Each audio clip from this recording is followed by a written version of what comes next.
bahagia berkumpul bersama saudara seiman.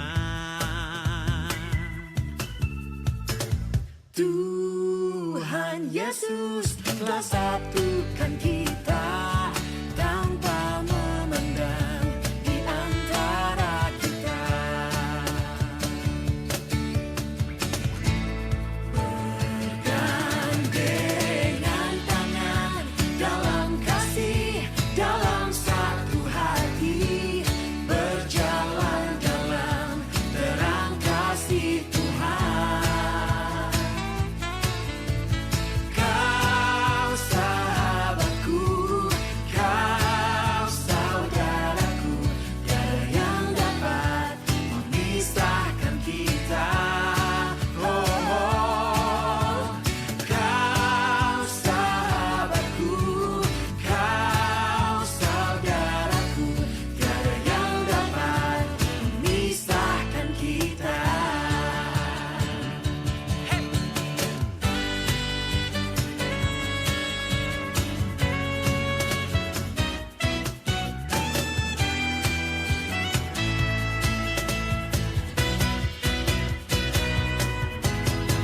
Kau sahabatku, kau saudaraku, tiada yang dapat memisahkan kita. Kau sahabatku, kau saudaraku, tiada yang dapat memisahkan kita. Tiada yang dapat memisahkan kita.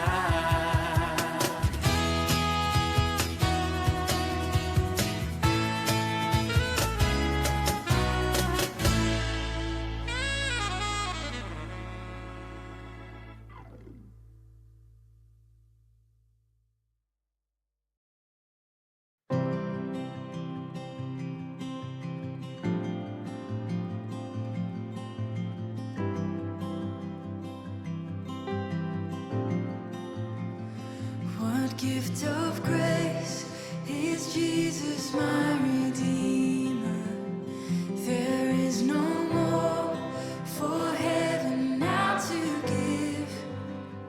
He is my joy, my righteousness and freedom, my stead.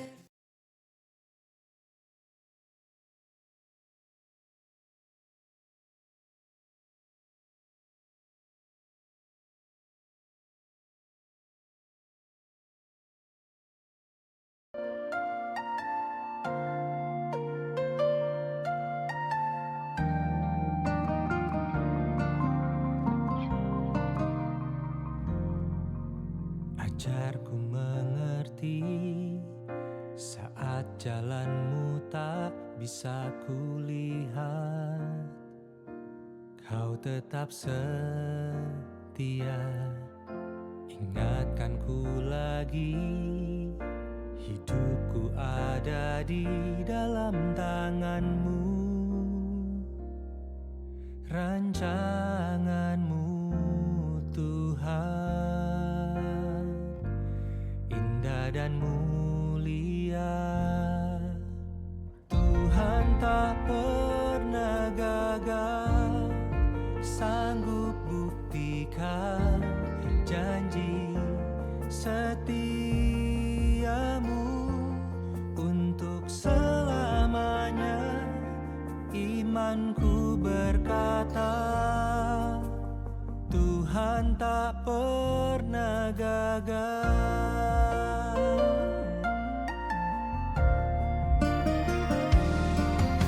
Ajarku mengerti saat jalanmu tak bisa kulihat. Kau tetap setia, ingatkanku lagi. Hidupku ada di dalam tanganmu, rancanganmu Tuhan, indah dan mulia. Tuhan tak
setiamu untuk selamanya. Imanku berkata, Tuhan tak pernah gagal. Sanggup buktikan janji setiamu untuk selamanya. Imanku berkata, Tuhan tak pernah gagal. Untuk selamanya, imanku berkata, Tuhan tak pernah gagal.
kebesaran Tuhan, bumi dan surga menyanyikan kemuliaan nama-Mu. Hosana,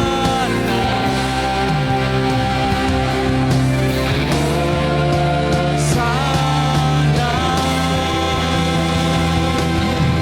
layak dipuji disembah, Kaulah yang pertama, dulu sekarang dan selamanya. Raja atas segala raja, nama-Mu besar termulia.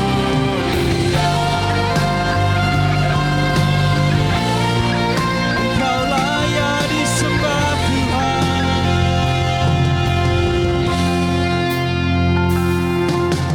Alam semesta melukiskan kebesaran Tuhan, bumi dan surga menyanyikan kemuliaan. Nah, katakan Hosana,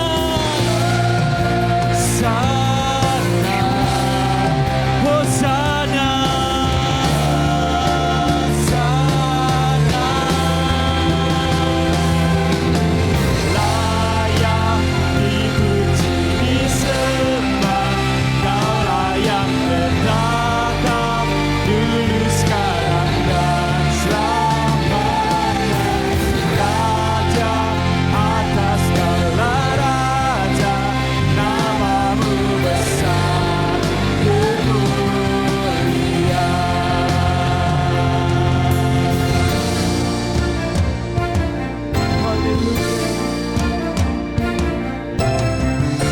Kita punya Allah yang dahsyat, kita punya Allah yang besar. Tidak ada nama lain selain nama Tuhan kita Yesus Kristus, Dia yang naik ke surga. Haleluya.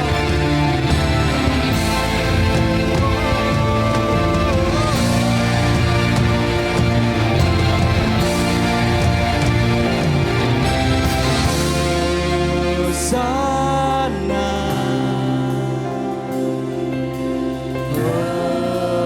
Hosana, Hosana,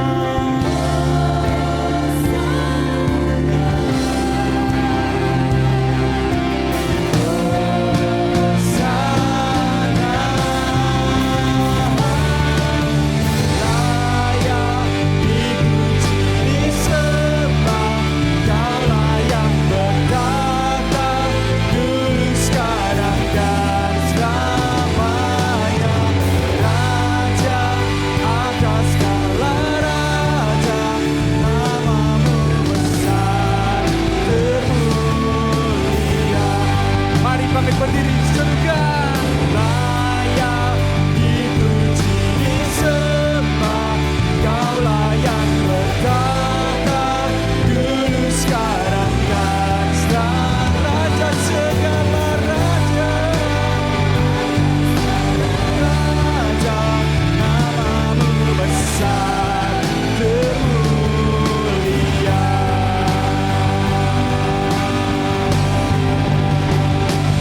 How great is our God. Serukan, sing with me.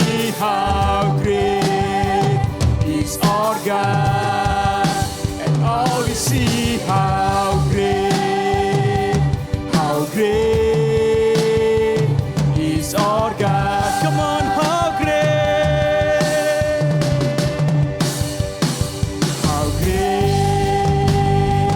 is our God. Sing with me, how great is our God, and all we see. How great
kasih-Mu. Terima kasih atas kebangkitan-Mu. Engkau naik ke surga Tuhan, dalam tahta kemuliaan-Mu Tuhan. Kami umat-Mu Tuhan mau lebih lagi menyembah-Mu, mengagungkan nama-Mu, meninggikan nama-Mu Tuhan. Terima kasih Tuhan, terima kasih. Mari semua yang siap untuk memuji memuliakan nama Tuhan, sama-sama dengan saya serukan. Amin. Haleluya, haleluya. Shalom, selamat pagi, shalom. Luar biasa, bisa tengok kanan dan kirimu. Berikan salam yang terbaik, high five yang terbaik. Engkau dahsyat, luar biasa. Haleluya, haleluya. Luar biasa. Anak-anak sekolah minggu juga shalom. Semangat memuji Tuhan pagi hari ini. Amin. Dalam Kisah Para Rasul 1 berkata, Kisah Para Rasul 1 ayat 9 berkata, Tuhan Yesus terangkat ke surga, disaksikan murid-muridnya. Pagi hari ini kita percaya Tuhan yang sama hadir di tengah-tengah kita. Amin. Amin. Siapa yang percaya Tuhan kita hidup? Angkat tanganmu. Siapa yang percaya Tuhan kita naik ke surga? Berikan kemuliaan bagi Dia. Haleluya. Come on. Woo.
Dia bagi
Yesus Tuhan Raja, segala kuasa tunduk dalam namanya.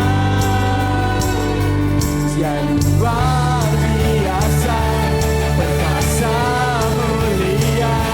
Yesus nama di atas segala nama.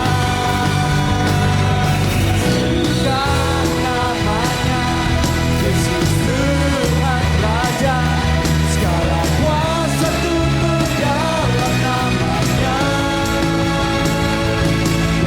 Luar biasa, perkasa mulia.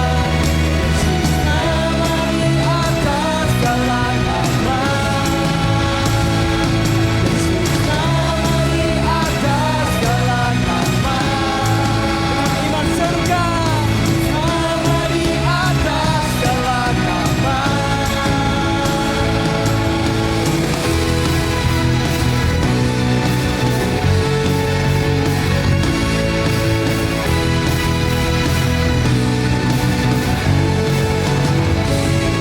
Haleluya. Siapa di sini yang percaya punya Tuhan yang dahsyat? Berikan sorak-sorai bagi Tuhan. Haleluya. Haleluya, silakan dulu. Tetap dalam hadirat Tuhan.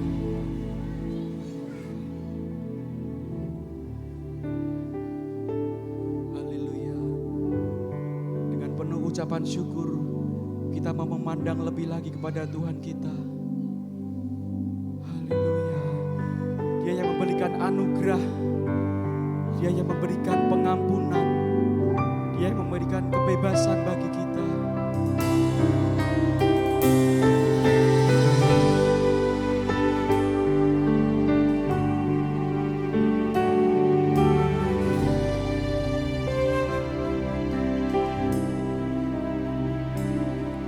Bila hati terasa berat, tak seorang pun mengerti bebanku.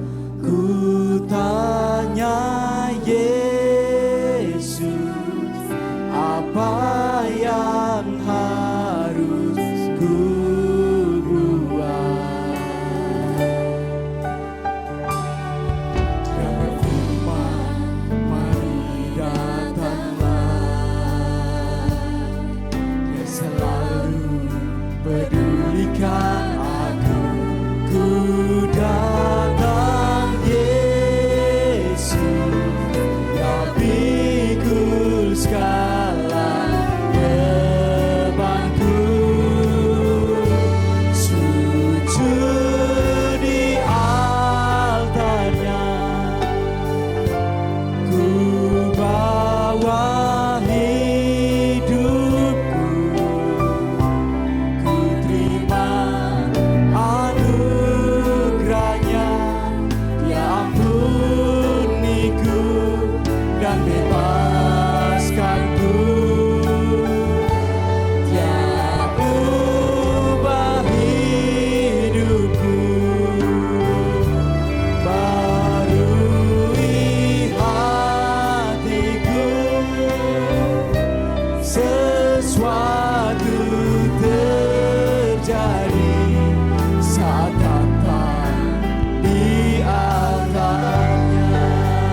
bebaskanku.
Saat datang di altarnya. Haleluya, haleluya. Sesuatu pasti terjadi saat kami datang di altar-Mu Tuhan. Sujud menyembah dan merendahkan diri di hadapan-Mu. Di saat kami membutuhkan pengampunan dan kami sujud di altar-Mu, sesuatu terjadi. Kuasa darah Yesus menyucikan hidup kami. Di saat kami lemah dan kami datang ke altar-Mu, sesuatu terjadi. Kekuatan yang baru Tuhan berikan kepada kami. Di saat kami sakit dan tak berdaya, dan kami datang di altar-Mu Tuhan, bilur-bilur Yesus menyembuhkan sakit penyakit kami. Di saat mungkin kami dalam kekurangan, kami percaya di altar-Mu ada kelimpahan. Terima kasih Bapa, Kau sediakan segala yang terbaik untuk kami. Dan terlebih di atas segala-galanya, di altar-Mu kami menemukan damai sejahtera, sukacita, penghiburan yang ilahi, yang dunia tidak bisa berikan, yang rohani, yang kekal, itu yang Kau berikan bagi kami. Kami bersyukur Tuhan, pagi hari ini kami bersama-sama beribadah merayakan kenaikan-Mu ke sorga. Karena kami percaya peristiwa kenaikan Yesus ke sorga adalah peristiwa historis, sejarah yang tidak dapat disangkal oleh siapapun juga. Sejak dari kelahiran, kematian, kebangkitannya, kenaikannya, dan juga kelak kedatangan-Mu yang kedua, semuanya yang sudah terjadi juga pasti akan terjadi. Engkau menjemput kami semua masuk dalam kemuliaan-Mu. Terima kasih Bapa, kami bersyukur pagi hari ini. Berkat-Mu atas kami semua yang sudah berhimpun bersama-sama beribadah onsite pagi hari ini. Juga bagi saudara-saudara kami yang bergabung secara online, live streaming di YouTube. Kami percaya jerilah kami bersekutu dengan Tuhan tidak pernah sia-sia. Kami sambut kebenaran firman-Mu di dalam nama Tuhan Yesus. Kami berdoa. Semua yang percaya katakan amin. Sebelum duduk, kasih salam kanan kiri, katakan selamat merayakan kenaikan Tuhan Yesus. Haleluya. Selamat merayakan kenaikan Tuhan Yesus. Haleluya. Puji Tuhan. Silakan duduk. Haleluya. Saya mau menyapa jemaat semua baik yang onsite maupun live streaming. Semua bisa lambaikan tangannya. Shalom. Salam damai sejahtera Kristus bagi kita semua. Puji Tuhan. Selamat merayakan hari kenaikan Tuhan Yesus ke sorga. Seringkali hari raya yang satu ini agak kurang mendapat perhatian ya dibanding dengan Natal dan Paskah. Mungkin hari raya kenaikan Tuhan Yesus seringkali diabaikan.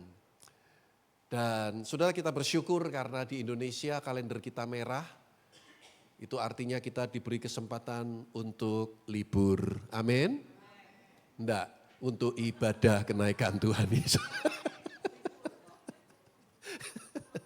Iya memang hari libur, tidak bekerja ya. Tapi ini hari untuk kita bisa beribadah ya. Puji Tuhan ya. Loh, saya seneng tadi pagi di pederesan penuh saudaraku. Mungkin cuma 1-2 kursi yang kosong ya.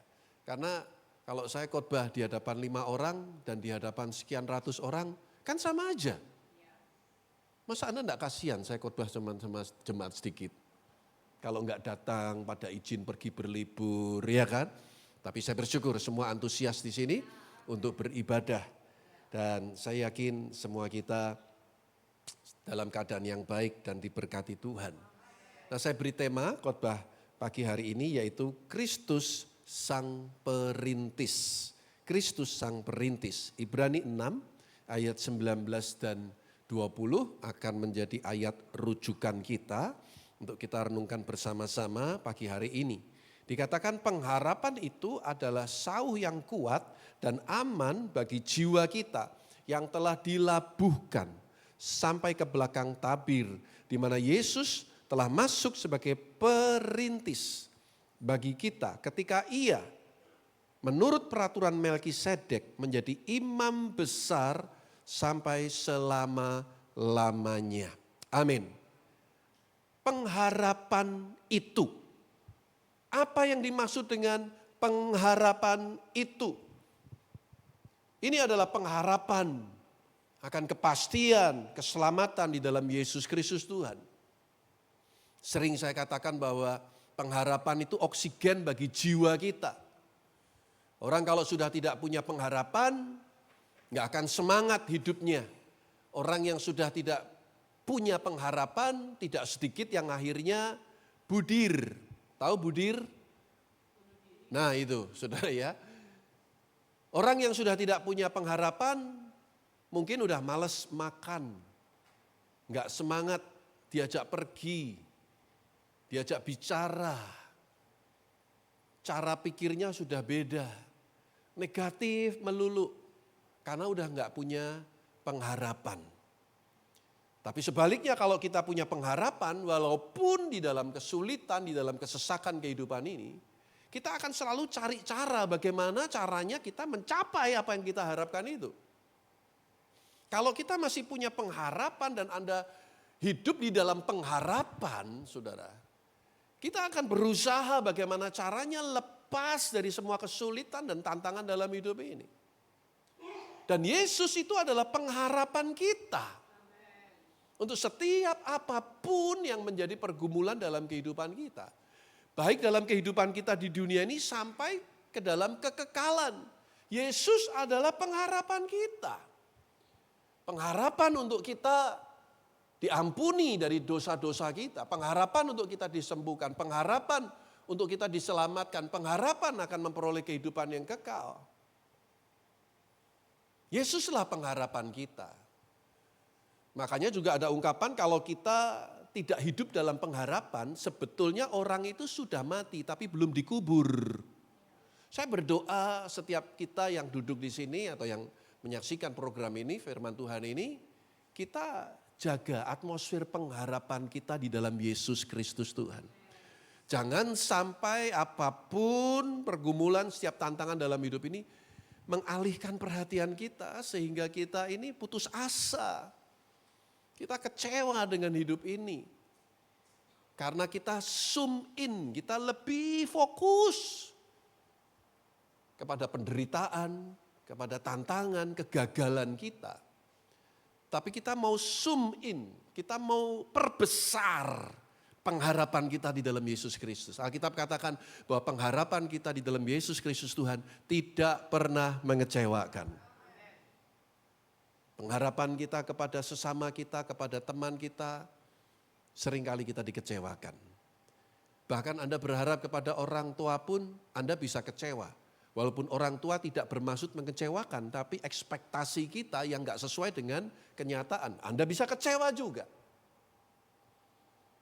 Pengharapan akan keadaan dunia ini yang semakin baik bisa membuat kita kecewa.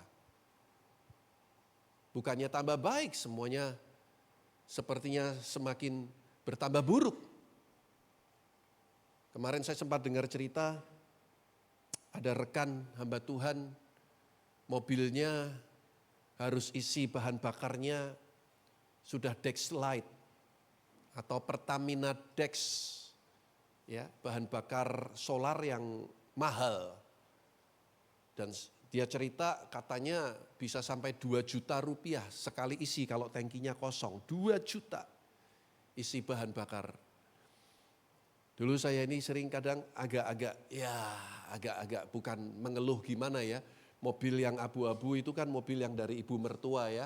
Itu kan bahan bakarnya bensin ya. Saya isi Pertalite. Dan mobil itu cukup lumayan boros bagi kami. Tapi ketika dengar cerita teman saya ini,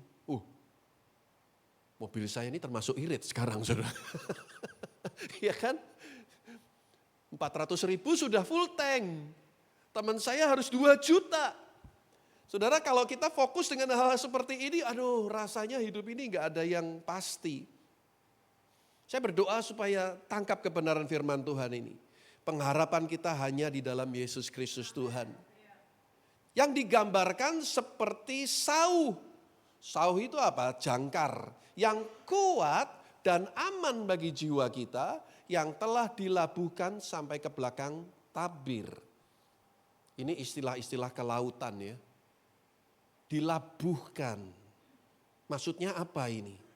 Dalam bahasa Indonesia masa kini, jangkar atau sauh itu tertanam sangat dalam. Sampai ke belakang tabir. Jadi saudara, ini seperti kapal yang mau bersandar dan dia harus melepaskan jangkarnya. Bisa ditampilkan gambar jangkar kapal. Nah ini, sauh atau jangkar.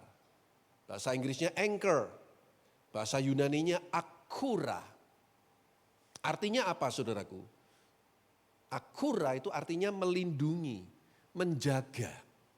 Katakan sama-sama melindungi dan menjaga. Ya, pengharapan kita di dalam Yesus Kristus itu seperti jangkar yang kuat dan aman. Yang tertanam, yang dilabuhkan sampai ke balik tabir. Artinya apa? Pengharapan kita itulah yang melindungi dan menjaga kita. Bukan pengharapan kepada apa, tapi pengharapan kepada Yesus Kristus. Itu yang menjaga dan melindungi kita. Ya, kapal yang besar, saya coba cari tahu ya saudaraku, kapal tanker itu kan macam-macam, ada yang kecil, sedang, ada yang besar saudaraku.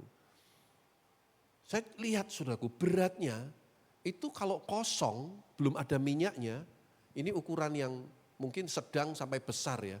Itu kapal tanker itu bisa beratnya 60.000 ton. Itu dalam hitungan yang mudah kita mengerti. Sebetulnya ada kalibrasinya itu ada aturannya sendiri. Ya, kalau baca bahasa Indonesia DWT atau LWT. Itu hitungannya begitu. Kan kita nyebutnya 60.000 ton. Walah, nolnya kepanjangan. Ini cukup sekian angka dengan ukuran DWT. Saudara, 60.000 ton. Kosong. Itu kalau isi minyak berapa lagi, saudaraku.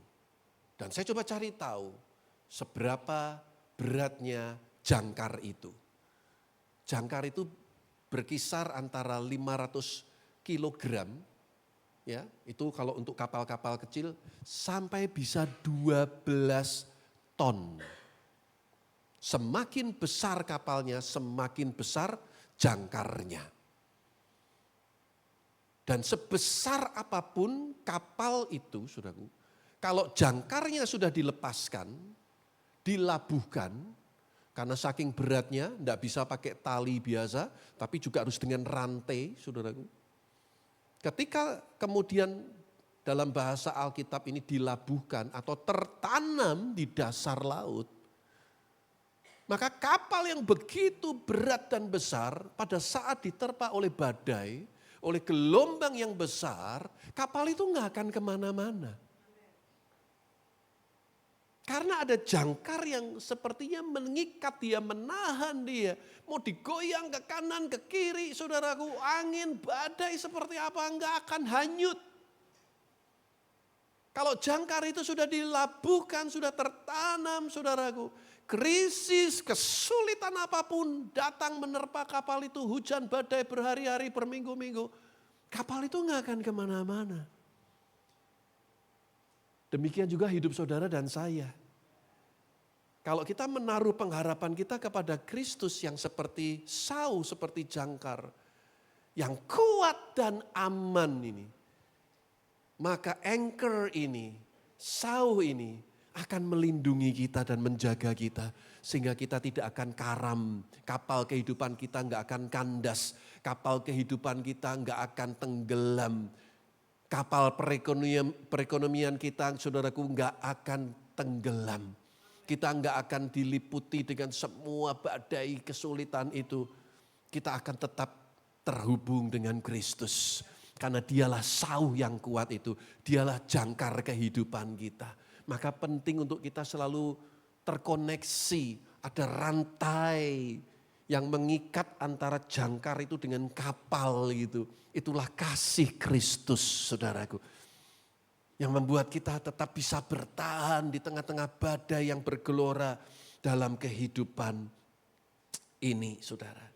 Ya, saudara, pengharapan itu adalah sau yang kuat dan aman. Kalau kita hidup di dalam pengharapan kepada Kristus, hidup kita itu akan tetap kuat dan kita dalam perlindungan Tuhan yang aman.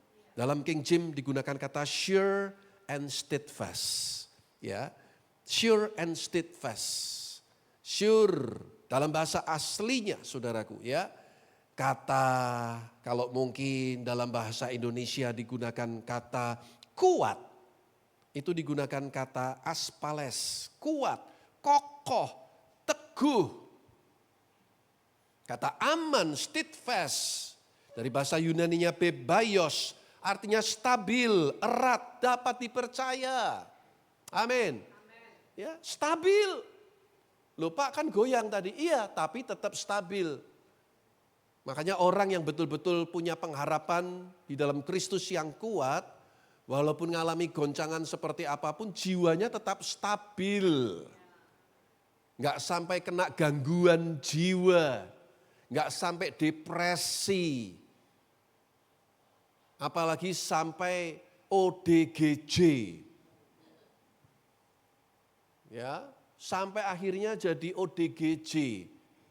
Yang enggak tahu nanti tanya sama Pak Hari. Ya, saudara. Orang dengan gangguan jiwa itu sudah mengalami gangguan yang akut sampai dia, waduh saudaraku, kehilangan akal sehatnya. Tapi saya percaya orang yang ada firman Tuhan dalam hidupnya, ada Roh Kudus dalam hidupnya, menaruh pengharapan di dalam Tuhan, dia tetap stabil.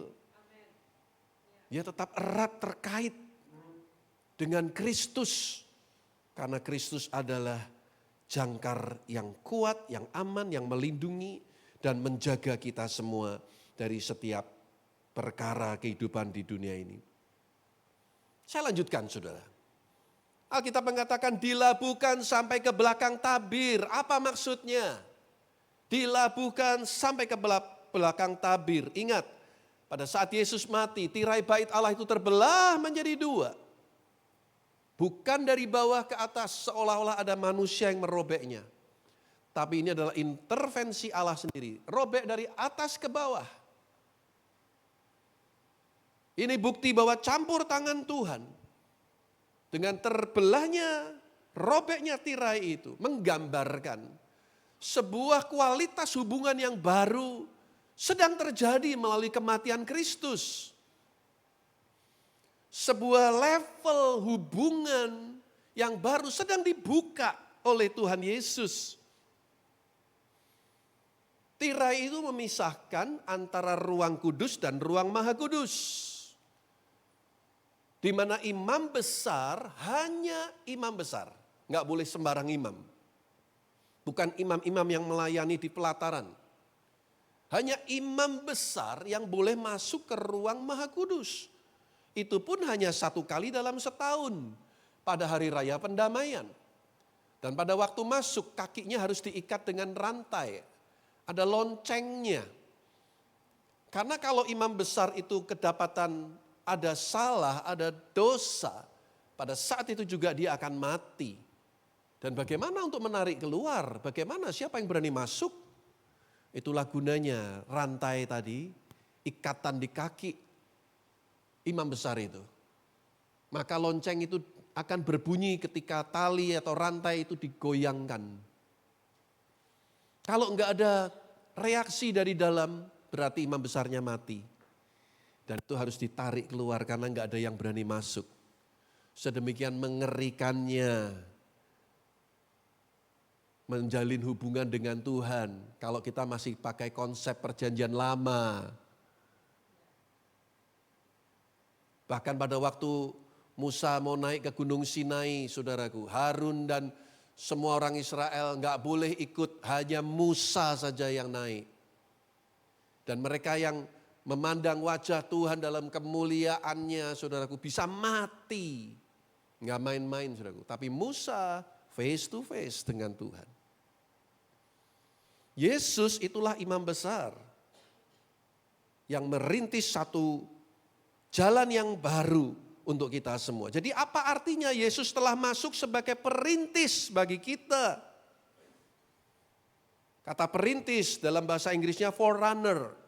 Saya pernah melayani satu persekutuan doa di Jakarta. Ibu-ibu, persekutuan doa itu namanya forerunner.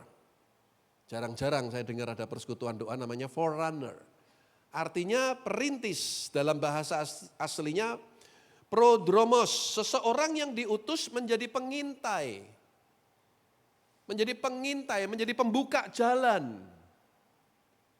Saudara ingat Musa pernah mengutus 12 pengintai ke Kanaan. Untuk membuka jalan orang-orang Israel yang akan masuk ke Kanaan. Tapi sayang 10 pengintai mereka ketakutan sehingga menyampaikan kabar busuk. Mempengaruhi orang Israel semua sehingga Yosua dan Kaleb hanya 2 orang itu yang percaya, yang nyaris. Saudara, mereka mati dilemparin batu. Ya. Mereka adalah para pengintai yang harus membuka jalan, melihat keadaannya seperti apa. Atau seperti Yosua, pada zaman Yosua mengintai Yeriko, ada 2 pengintai diutus. Kira-kira tugasnya pengintai itu apa, saudara? Lihat, kira-kira di mana banyak tentaranya, betul nggak? Di mana ada pos-pos penjagaan, di mana titik lemah kota itu yang tidak terjaga, di mana mungkin gudang senjatanya. 2 pengintai itu, Yesus itu dikatakan sebagai forerunner bagi kita. Dia merintis jalan. Supaya dengan demikian kita yang mengikutinya akan diselamatkan. Alkitab berkata di bawah kolong langit ini tidak ada nama lain yang olehnya manusia dapat diselamatkan kecuali di dalam nama Dia. Siapa, saudaraku? Yesus Kristus Tuhan. Ya, dan Yesus masuk ke ruang Maha Kudus sebagai imam besar menurut peraturan Melkisedek, bukan menurut peraturan Harun. Mengapa? Karena peraturan Harun kita tahu itu dari keimamatan Lewi. Yesus dari suku Yehuda. Mana ada imam besar dari suku Yehuda? Enggak ada.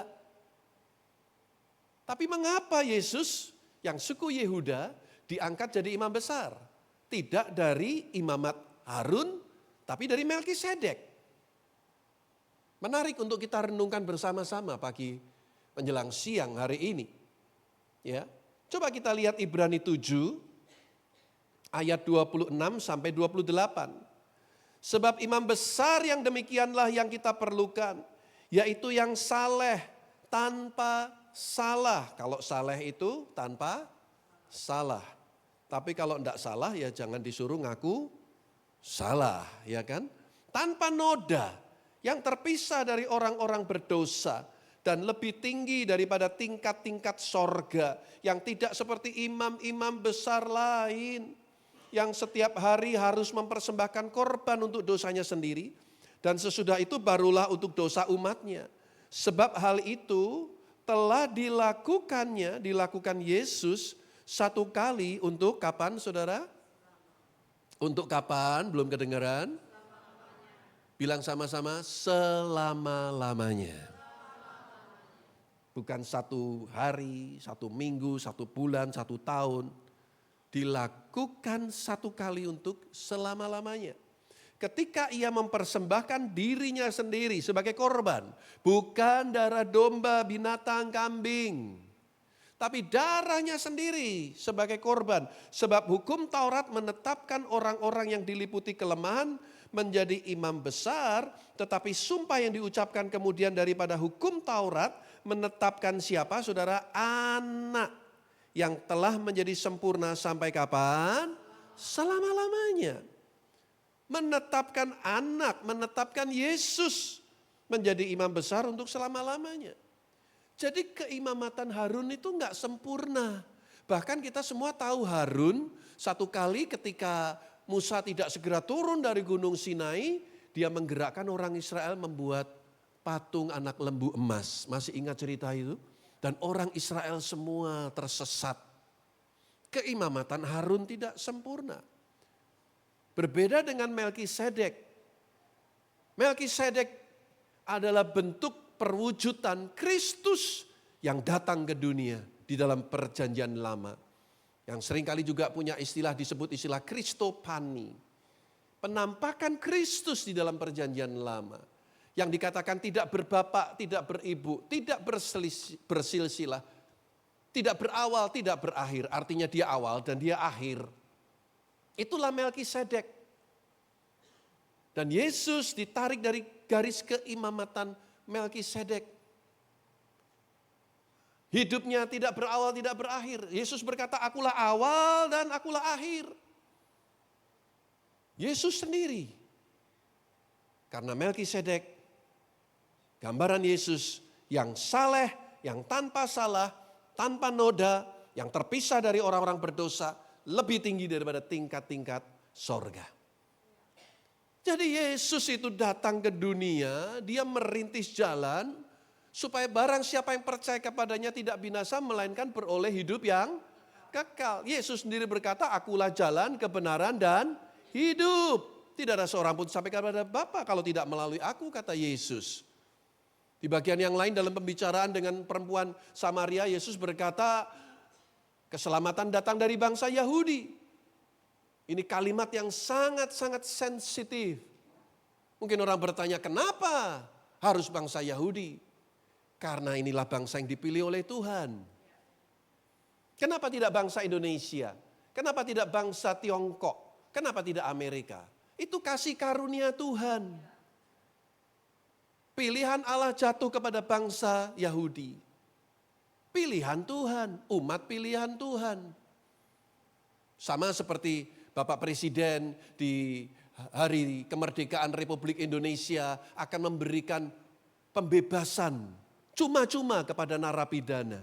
memberikan yang namanya grasi, pengampunan kepada narapidana. Dan itu hak-haknya presiden. Kenapa si A? Kenapa si B yang dibebaskan? Kenapa tidak si C? Kenapa tidak si D? Susah dibahas.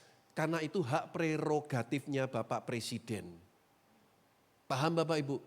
Jadi bukan Tuhan pilih kasih. Bukan Tuhan punya anak emas, punya anak perak. Enggak ada saudaraku. Tuhan mengasihi kita semua. Tapi pilihan jatuh kepada bangsa Yahudi menjadi umat pilihan Allah. Dan dari garis keturunan Raja Daud lahirlah juru selamat kita, Yesus Kristus. Nah kabar baiknya yang percaya kepada Yesus Kristus, kita semua termasuk di dalam bangsa pilihan Tuhan. Imamat yang rajani, bangsa yang kudus, kepunyaan Allah sendiri. Haleluya. Yang percaya kepada Yesus, kita juga keturunan Abraham. Loh, saya nggak ada hubungan apa-apa sama Bapak Abraham. Kalau Bapak Ibrahim saya kenal, bapaknya Pak Mariono dulu saudaraku. Saya nggak ada hubungan apa-apa dengan Bapak Abraham yang punya anak Ishak, anak Yakub. Tapi barang siapa yang percaya kepada Yesus, kita terhisap masuk dalam garis keturunan ilahi, secara ilahi dengan Bapak Abraham. Dan kita berhak menerima janji-janji Bapak yang disampaikan kepada Abraham. Kamu menjadi bangsa yang besar, kamu akan masyhur, ya, kamu akan diberkati, yang memberkati engkau akan diberkati, yang mengutuk akan dikutuk. Dan berkat-berkat itu sekarang kita terima sebagai orang percaya. Kapan semuanya itu terjadi? Ketika Yesus merintis jalan bagi saudara dan saya. Pengharapan yang kita percayakan kepada Kristus seperti jangkar yang dilabuhkan di balik tabir tadi. Dan dia membuka jalan dan kita yang ikut dia di belakangnya bersama-sama dengan dia. Seperti Yesus yang saat ini sudah naik ke sorga, menyediakan tempat bagi saudara dan saya. Dia merintis jalan bagi kita. Karena sebelum itu tidak pernah ada orang yang mati dibangkitkan hidup untuk selama-lamanya. Yang ada orang hidup, mati dibangkitkan lalu mati lagi. Mati lagi. Ya, dalam beberapa kasus mungkin kita bilang, loh Pak Elia itu kan diangkat ke sorga. Tapi dia nggak ngalamin kematian. Dia langsung dibawa naik ke sorga. Itu kasus. Dan Yesus itu berbeda. Yesus itu datang ke dunia sebagai manusia. Dia mati, dia bangkit hari ketiga. Dia hidup saudaraku untuk selama-lamanya dengan tubuh kemuliaan. Setelah 40 hari menampakkan dirinya. Dia naik ke sorga untuk apa? Menyediakan tempat bagi saudara dan saya. Ini menarik saudaraku untuk kita renungkan bersama-sama. Sebagai ayat penutup, lihat Ibrani 12 ayat yang kedua. Alkitab berkata begini, pemain musik boleh maju ke depan. Marilah kita melakukannya dengan mata yang tertuju kepada siapa saudara? Kepada Yesus yang memimpin kita dalam iman. Dan yang membawa iman kita itu kepada kesempurnaan. Yang dengan mengabaikan kehinaan tekun memikul salib. Ganti sukacita yang disediakan bagi dia yang sekarang duduk di sebelah kanan tahta Allah. Saudara, kalau kita membaca di sini perhatikan, marilah kita melakukannya dengan mata yang tertuju kepada Yesus. Perjalanan iman kita, mata hati kita harus tertuju kepada Yesus. Bukan kepada problem yang kita hadapi hari-hari ini. Bukan kepada konflik, krisis, kesulitan yang sedang terjadi hari-hari ini. Mari kita zoom in, kita fokus mata kita kepada Yesus. Dan kita ikuti jejaknya, kita ikuti teladan hidupnya saudaraku. Mata kita tertuju kepada Yesus yang akan memimpin kita dalam iman, bukan dalam perasaan. Kita sering pakai perasaan, itu yang membuat kita jadi labil. Yang harusnya stabil dalam iman yang akan membawa iman kita itu kepada kesempurnaan. Di luar Kristus nggak ada kesempurnaan, hanya di dalam Kristus kita memperoleh kesempurnaan itu.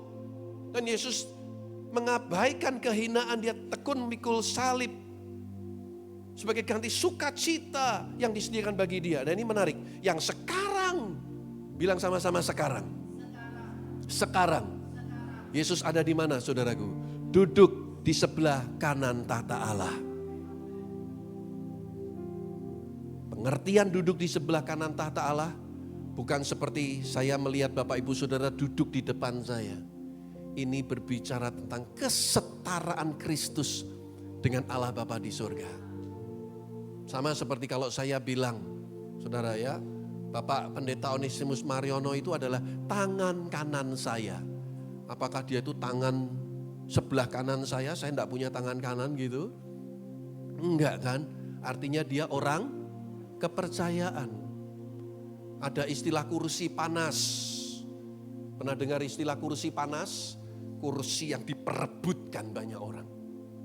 Yesus itu duduk di sebelah kanan tahta Allah. Untuk apa Bapak Ibu? Kalau Anda baca di Ibrani pasal 7 ayat 25. Dia menjadi pengantara bagi kita. Bahasa Inggrisnya intercessor. Pendoa syafaat bagi saudara dan saya. Dia sempurna. Dia sudah ada di sorga. Tapi kita masih ada di bumi. Kita masih menghadapi pergumulan. Kita masih menghadapi sakit penyakit. Kita masih menghadapi masalah-masalah dalam hidup ini. Air mata, penderitaan. Saya kasih tahu, Yesus naik ke sorga bukan nganggur. Dia sediakan tempat. Sorga yang mulia. Firdaus, rumah Bapa itu. Bagi saudara dan saya. Supaya kelak di mana Kristus berada, kita akan bersama-sama dengan Dia di dalam kerajaan sorga. Ya. Kalau kita masih punya kesempatan lihat Yesus nanti turun ke dunia lagi, itu anugerah kita mengalami rapture. Tapi kalau enggak, memang harus lewat proses kematian, enggak masalah. Bagi kita orang percaya, kematian di bumi ini cuma perpindahan tempat saja. Menuju tempat yang sudah Tuhan sediakan, tempat yang lebih baik, yang sudah bebas dari air mata penderitaan. Ya. Gak peduli cara matinya bagaimana, apakah kita sudah tua, lanjut umur dan memang waktunya sudah selesai. Atau mungkin ada yang melalui peristiwa-peristiwa yang lain. Seperti kalau Anda pernah mendengar kisah jatuhnya pesawat Air Asia dari Surabaya ke Singapura beberapa tahun yang lalu. Saudara tahu di dalamnya itu ada satu rombongan gereja. Ada di antara mereka singer, ada yang pemain musik, ada yang pelayan Tuhan, usher, greeter, dan lain sebagainya. Pesawat itu jatuh, saudaraku, dan hilang. Sampai sekarang tidak pernah ditemukan di mana jasad-jasad orang-orang itu. Kita tidak perlu menghakimi, saudaraku. Kenapa kok begini, kenapa begitu, ada begini, ada begitu. Kita tidak pernah tahu. Sekarang yang penting bukan bagaimana kita mati, tapi bagaimana kita percaya bahwa di balik kematian di dunia ini ada kehidupan kekal yang Tuhan sediakan buat kita.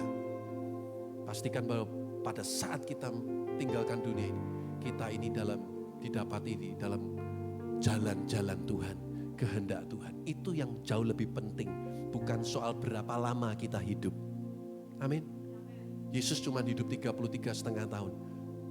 Dan dia harus naik ke surga. Tapi dampaknya kekal selama-lamanya. Selama-lamanya. Dan dia berdoa syafaat bagi saudara dan saya. Supaya setiap kita kuat. Amin. Kita sabar dalam hidup ini. Tabah. Supaya setiap kita terus maju, jalan bersama dengan Tuhan. Karena dengan kenaikannya ke surga, maka janji Bapa itu digenapi. Roh Kudus yang disebut penolong yang lain itu akan menyertai Bapak, Ibu, Saudara dan saya. Mulai hari ini sampai selama-lamanya. Amin, saudaraku. Amin. Tuhan Yesus memberkati, beri kemuliaan bagi nama Tuhan. Mari nyanyikan pujian ini sama-sama. Yesus, Kau sungguh baik.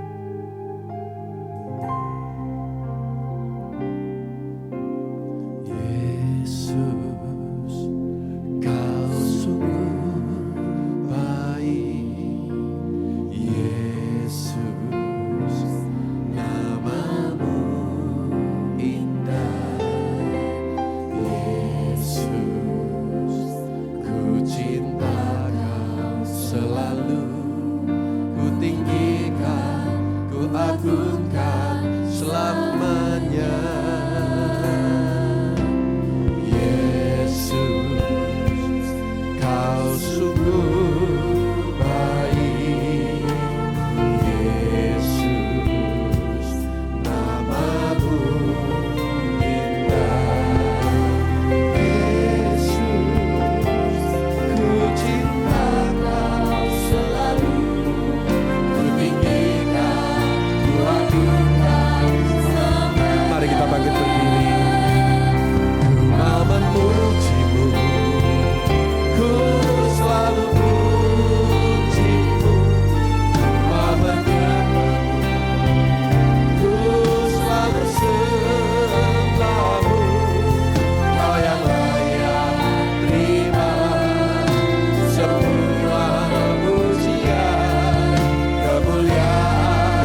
katakan, Yesus, kau sungguh baik. Yesus, namamu indah. Yesus, ku cinta kau selalu. Ku tinggikan, ku agungkan selamanya. Ku mau memuji-Mu, ku selalu puji-Mu. Ku mau menyembah-Mu, ku selalu sembah-Mu. Kau yang layak terima semua pujian, kemuliaan hanya bagi Tuhan. Mau memuji-Mu, ku selalu puji-Mu. Mau menyembah-Mu, ku selalu sembah-Mu. Kau yang layak terima semua pujian, kemuliaan hanya bagi Tuhan. Semua kemuliaan dan keagungan tertuju padamu, Tuhan dan Raja-Ku. Segenap jiwa dan nafasku menyembah Yesus yang hidup. Semua kemuliaan dan keagungan tertuju padamu, Tuhan dan Raja-Ku. Segenap jiwa dan nafasku menyembah Yesus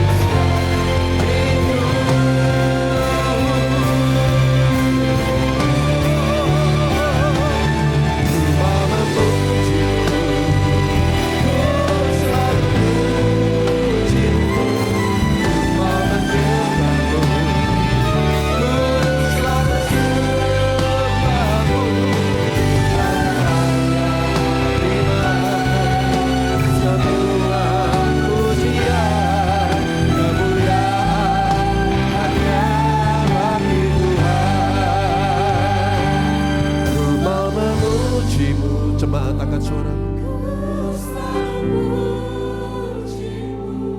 Ku mau menyembah-Mu, ku selalu sembah-Mu. Kau yang layak terima semua pujian, kemuliaan hanya bagi Tuhan.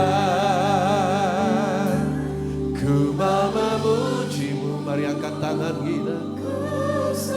Mari sembah Dia, mari puji Dia. Haleluya. Hanya Kau yang layak terima semua pujian, kemuliaan hanya bagi Tuhan. Kau yang layak, Kau yang layak terima semua pujian, kemuliaan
Engkau selesaikan Tuhan. Dan Engkau harus kembali ke surga, tempat kediaman-Mu yang abadi. Dan Engkau sedang mempersiapkan juga tempat bagi kami, supaya kelak di mana kami berada, Engkau berada bersama dengan kami. Di mana Engkau berada, kami berada bersama dengan-Mu Tuhan. Menikmati sukacita yang sempurna. Oleh sebab itu, selama kami masih ada di dunia, kami harus terus melanjutkan perjalanan hidup kami. Perjuangan kami belum selesai. Maka Engkau memberikan kami Roh Kudus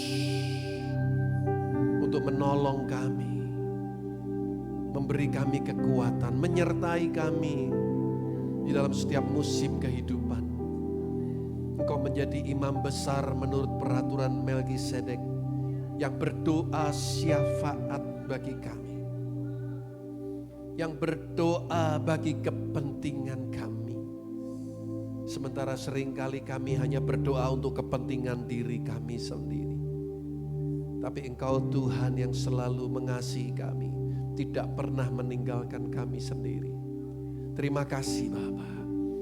Kami bersyukur untuk pagi hari ini Tuhan. Kami merayakan kenaikan-Mu ke sorga. Karena kami percaya satu kali kelak Engkau akan kembali turun, menjemput kami masuk dalam kemuliaan yang abadi yang kekal bersama dengan Bapa di surga. Terima kasih Bapa. Segala pujian, hormat, syukur hanya bagi-Mu. Di dalam nama Tuhan Yesus kami mengucap syukur dan berdoa. Semua yang diberkati katakan amin. Puji Tuhan, Tuhan Yesus memberkati. Silakan duduk. Puji Tuhan, kita semua sudah diberkati oleh kebenaran firman Tuhan. Coba tengok kanan kiri depan belakang, katakan begini, engkau tidak sendiri. Katakan begini, ya aku datang sendiri, engkau tidak sendiri ya. Dia selalu berdoa syafaat buat setiap kita dan dia memberikan Roh Kudus-Nya bagi kita semua. Puji Tuhan Bapak Ibu Saudara sekalian, saya ingin memberikan beberapa pengumuman yang perlu Bapak Ibu Saudara perhatikan. Untuk nanti sore ada kelas pemuritan pertemuan yang terakhir. Kita ada ujian ya, ujian bab 10 sampai bab 12. Dan puji syukur dan luar biasa murid-murid kelas pemuritan dasar kekristenan sangat antusias dan menurut saya ini luar biasa. Ada satu keluarga tidak pernah bolos, setiap ujian selalu dapat 100 ya. Satu keluarga luar biasa. Nanti kita lihat nanti di ujian yang terakhir. Bukan untuk gimana ya, tapi saya percaya karena keseriusan, ketekunan untuk mempersiapkannya ya, sehingga boleh mendapat nilai yang terbaik. Puji Tuhan. Dan itu dari Gereja Diamond ya, puji Tuhan.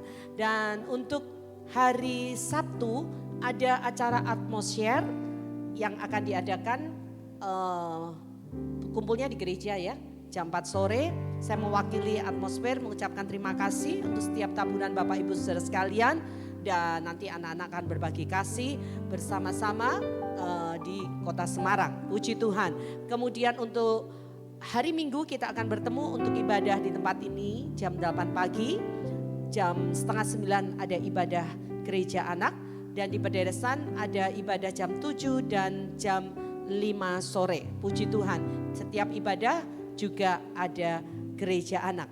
Dan saya mengingatkan untuk jemaat, untuk antusias ya mengikuti ibadah kepenuhan Roh Kudus atau pencurahan Roh Kudus hari Senin sampai hari Sabtu.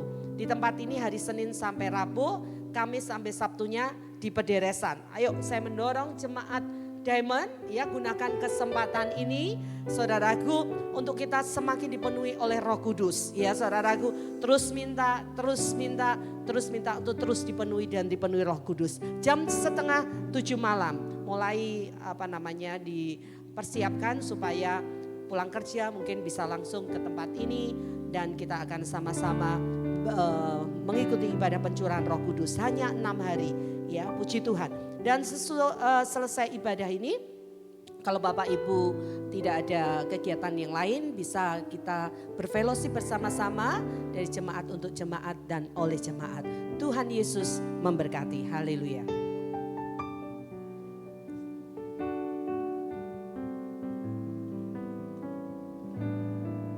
Dan minggu depan tanggal 24 Mei itu bertepatan hari Pentakosta. Ya, dan saya juga menantikan jemaat untuk antusias hadir dalam ibadah Pentakosta ini. Ini penting sekali karena seringkali Pentakosta juga diperingati sebagai hari lahirnya gereja. Ya, saudara, kenapa setiap kali doa berkat disampaikan, saya berharap tidak ada yang menunduk. Saya melihat ada beberapa yang masih nunduk. Saya itu menggambarkan seperti murid-murid memandang Yesus naik ke sorga. Ya, angkat wajahmu. Ini bukan nantang Tuhan, bukan sombong ya. Tapi kita seperti melihat Yesus naik ke sorga. Sebagaimana Yesus naik, seperti itu nanti juga dia akan turun. Ya, sambil kita memandang ke atas, kita angkat dua tangan kita berdoa, dan kita berharap kelak Tuhan datang kali yang kedua menjemput kita semua masuk dalam kemuliaan-Nya. Amin. Dan memandang ke atas ini tanda bahwa kita orang yang berkemenangan di dalam Tuhan. Ya, orang yang kalah kan lesu, tunduk. Ya. Seperti koruptor yang tertangkap. Kalau di Tiongkok tunduk, di Indonesia si selfie malah dada-dada saudaraku ya. Kalau di Indonesia lain ya. Tapi orang-orang koruptor di Tiongkok tuh aduh sampai enggak berani. Saudara, saya rindu nanti pada saat doa berkat semua. Angkat tangan, pandang wajahmu ke atas. Terima berkat Tuhan yang terbaik untuk hidup kita semua. Mari kita bangkit berdiri dengan penuh sejahtera. Kita akan akhiri ibadah pagi hari ini. Haleluya.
Tuhan, kami bersyukur Kau pimpin ibadah kami pagi hari ini dengan sempurna.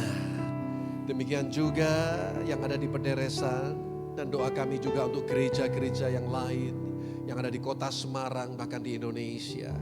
Kami bersyukur kami mendapatkan kesempatan untuk merayakan kenaikan Yesus Kristus ke sorga. Satu berkat yang luar biasa, karena kami percaya Roh Kudus akan diberikan dalam hidup kami semua, menyertai kami. Roh Kudus yang akan menolong setiap kami, menuntun setiap hidup kami.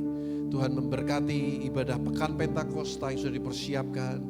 Tuhan akan menolong pelayan-pelayan Tuhan yang bertugas. Dan Kau memberi kami hati yang haus dan lapar untuk kembali berhimpun, berdoa, memuji Tuhan dan mendengarkan firman-Mu. Kami berdoa Tuhan untuk semua jemaat-jemaat, baik yang ibadah onsite maupun yang mengikuti live streaming. Semua kami hidup di dalam kuasa kebangkitan Kristus, kuasa kenaikan Kristus. Kau akan bawa juga hidup kami naik, tidak turun, jadi berkat, diberkati dalam segala hal. Karena Engkau hidup untuk selama-lamanya, menjadi perintis bagi kami, yang saat ini Engkau menjadi pendoa syafaat bagi kami. Agar tidak ada seorang pun dari kami yang undur, tidak ada seorang pun dari kami yang terhilang. Tapi kami semua boleh tetap setia sampai akhir hidup kami.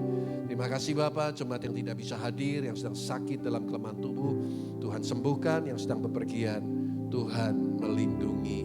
Demikian juga sebentar kami memberikan korban syukur kami, mungkin pengembalian perpuluhan, persembahan syukur tugas umum, untuk diakonia, untuk MPP yang kami kumpulkan melalui persembahan diakonia.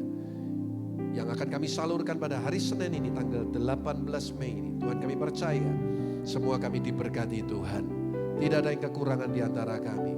Baik persembahan itu juga untuk pembangunan yang tunai maupun melalui transfer bank, dikuduskan, disucikan bagi kemuliaan nama Tuhan. Doa kami tidak ada yang kekurangan di antara kami dalam nama Yesus. Yang sedang membutuhkan pekerjaan, Tuhan pasti memberi yang terbaik. Yang mungkin hari-hari ini sedang mengalami krisis keuangan, Tuhan Kau penolong, Kau Jehovah Jireh yang menyediakan segala yang kami perlukan. Tidak akan ada yang kekurangan. Kami yang terikat dengan hutang dalam nama Tuhan Yesus, Tuhan beri kami kemampuan untuk bisa melunasi, membayar semua hutang-hutang kami. Dan kami hidup dalam kemerdekaan finansial.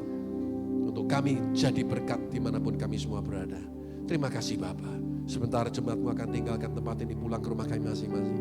Dan sebagian mungkin akan bepergian. Mari kita angkat dua tangan kami, angkat wajah. Arahkan pandanganmu kepada Tuhan yang mengasihi kita. Dia yang sedang menumpangkan tangannya dalam hidup kita masing-masing.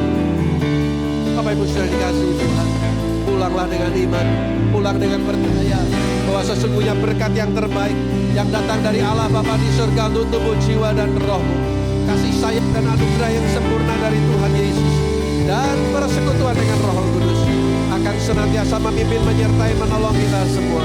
Mulai pagi hari ini sampai Maranatha, Tuhan Yesus datang kali yang kedua, sampai selama-lamanya.